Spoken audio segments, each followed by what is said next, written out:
now I come to saying what we propose about the banking and the financial sector. Financial gains from cleaning of the banking system are now amply visible.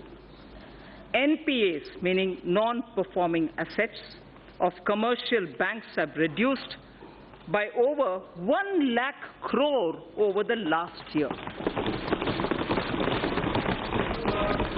Record recovery of over 4 lakh crore due to IBC and other measures has been effected in the last 4 years.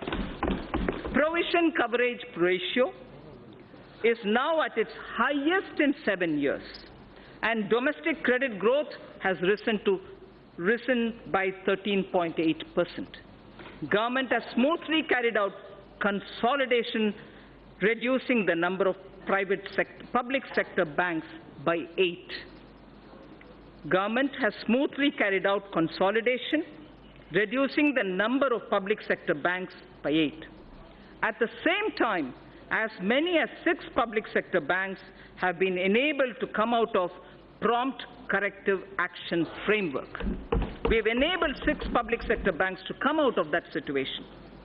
Having addressed the legacy issues, public sector banks are now proposed to be further provided 70,000 crores of rupees capital to boost credit for a strong impetus to the economy. 70,000 crores of rupees will be provided in order that capital will be boosted so that credit can be improved. To further improve ease of living, they will leverage technology, offering online personal loans, doorstep banking, and enabling customers of one public sector bank to access services across all public sector banks, and so on. In addition, government will initiate steps to empower account holders to remedy the current situation in which they do not have control over deposits of cash by others into their accounts. There is an issue now. Unknowing to them, there are money being deposited into accounts, and that is creating a lot of problems for customers. So we will be addressing that also. We will initiate steps to address that problem. Reforms will also be undertaken to strengthen governance in public sector banks. Non-banking financial companies are playing an extremely important role in sustaining consumption demand as well as capital formation in small and medium industrial segment. NBFCs that are fundamentally sound should continue to get funding from banks and mutual funds without being unduly risk-averse. For purchase of high-rated pooled assets of financially sound NBFCs amounting to a total of 1 lakh crore rupees during the current financial year, government will provide one-time 6 months partial credit guarantee to public sector banks for the first loss of up to 10%. I shall read this again. For the purchase of high-rated pooled assets of financially sound NBFCs amounting to a total of 1 lakh crores of rupees during the current financial year, government will provide one-time 6 months partial credit guarantee to public sector banks for first loss up to 10%. Further, Reserve Bank of India is the regulator of the NBFCs. However, RBI has limited regulatory authority over NBFCs.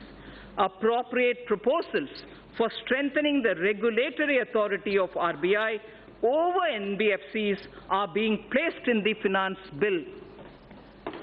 NBFCs which do public placement of debt have to maintain a debenture redemption reserve. And in addition, a special reserve as required by RBI has also to be maintained.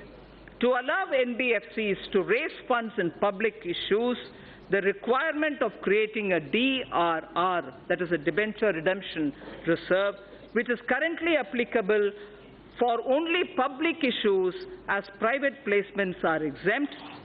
This will be done away with.